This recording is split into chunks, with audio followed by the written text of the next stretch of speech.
Jeg tilbyder coaching-samtaler face-to-face, det vil sige, hvor der er sådan, du kommer til mig, og vi sætter os ned og taler sammen, og jeg stiller dig nogle spørgsmål, og at sætte mig ind i din verden og dine udfordringer.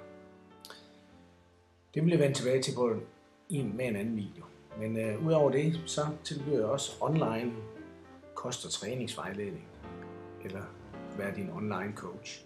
Og jeg har samlet lidt feedback her på den her coachingsamtale.dk, hvor du kan se lidt, hvad nogle af mine klienter har skrevet.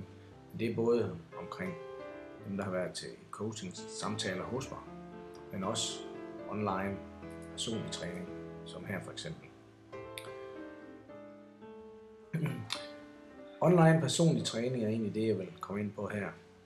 Og det jeg vil lige vise, hvordan sådan en side den fungerer, når du kommer ind på den. Du kan booke mig direkte i netshoppen under personlig træning. Her. Så går du ind, tryk på online personlig træning, vælger 3 eller 6 måneder, tilføjer det kurven her, hvor dit navn kommer til at stå her, eventuelt et billede her. Den indeholder, det kan være nogle billeder af dig, hvordan du ser ud fra starten af, du kan selv lægge billeder ind. Så har vi et site, hvor der fungerer lidt ligesom en blog, hvor vi kan oprette et nyt indlæg. Det kan være dig, der skriver. Det går rigtig godt med træning, men jeg har svært med kost og så videre. Så gemmer du den, så vil jeg automatisk få en e-mail og læse den, og så vil jeg besvare den her i kommentarer. På den side der er der udover kommunikation, så er der kostplan, hvor jeg vil skrive noget generelt omkring kost, og udover det vil jeg lægge en helt specifik kostplan ind, som er lavet specielt til dig.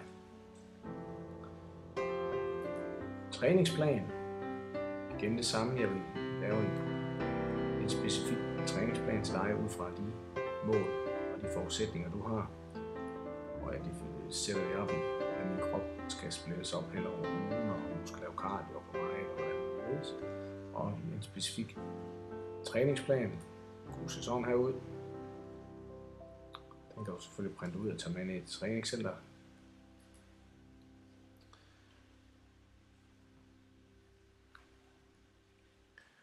Udover det, så er det meget vigtigt faktisk, at vi får defineret dine mål, og dem vil du så selv kunne gå ind og svare på nogle spørgsmål og definere herinde. Men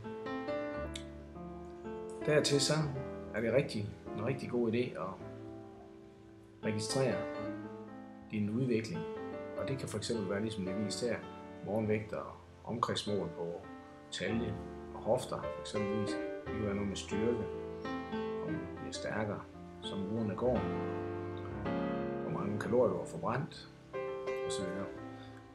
Men det definerer jeg helt specifikt, hvor meget du skal rapportere ind, og hvor ofte du skal gøre det. Og det er selvfølgelig helt op til dig selv, om du vil eller ej, men det giver mig meget bedre chance for at hjælpe dig. Det kan være svært, hvis jeg ikke ved, hvordan det går.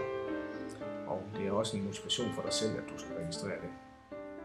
For at du kan skrive i den tabel her, så skal du herop og trykke på redigere side. Så går vi ind i editor mode, og så kan vi skrive her. Så kan vi fx skrive, at herude, det er uge 22, vejer 62 kilo. Det kan så være 23, der vejer du så 61,5. Så husker du, vi lige at gemme siden, så vil jeg automatisk igen få en e-mail, at du har skrevet af til mig. Det er grundlæggende, hvad det er, så er der lidt andre værktøjer herovre, der er for eksempel sådan et er en beregning, som et er en, det betyder den maksimale vægt, man kan løfte én gang. Men hvis man ikke er så vild med at skal have så meget vægt på et, så kan man for eksempel skrive, at jeg har løftet 50 kilo, og det gjorde jeg 6 gentagelser. Så regner den ud, hvor meget du kan løfte i en gentagelse. Der kan du teoretisk løfte omkring 58 kilo. Den sidste ting, der er rigtig vigtigt for dig, det er, at både for dig og mig, det er, at du går ind på, så går du ned under flere handlinger og går ned og modtager meddelelse om webstatusændring. Det vil så sige, når jeg går ind og skriver noget i kommunikation, for eksempel laver et nyt indlæg,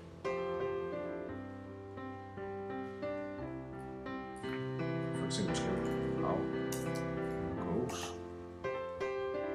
Bente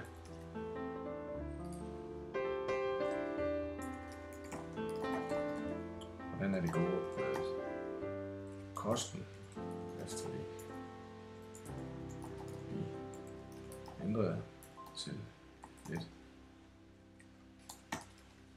flere kalorier, eller hvad det nu kan være.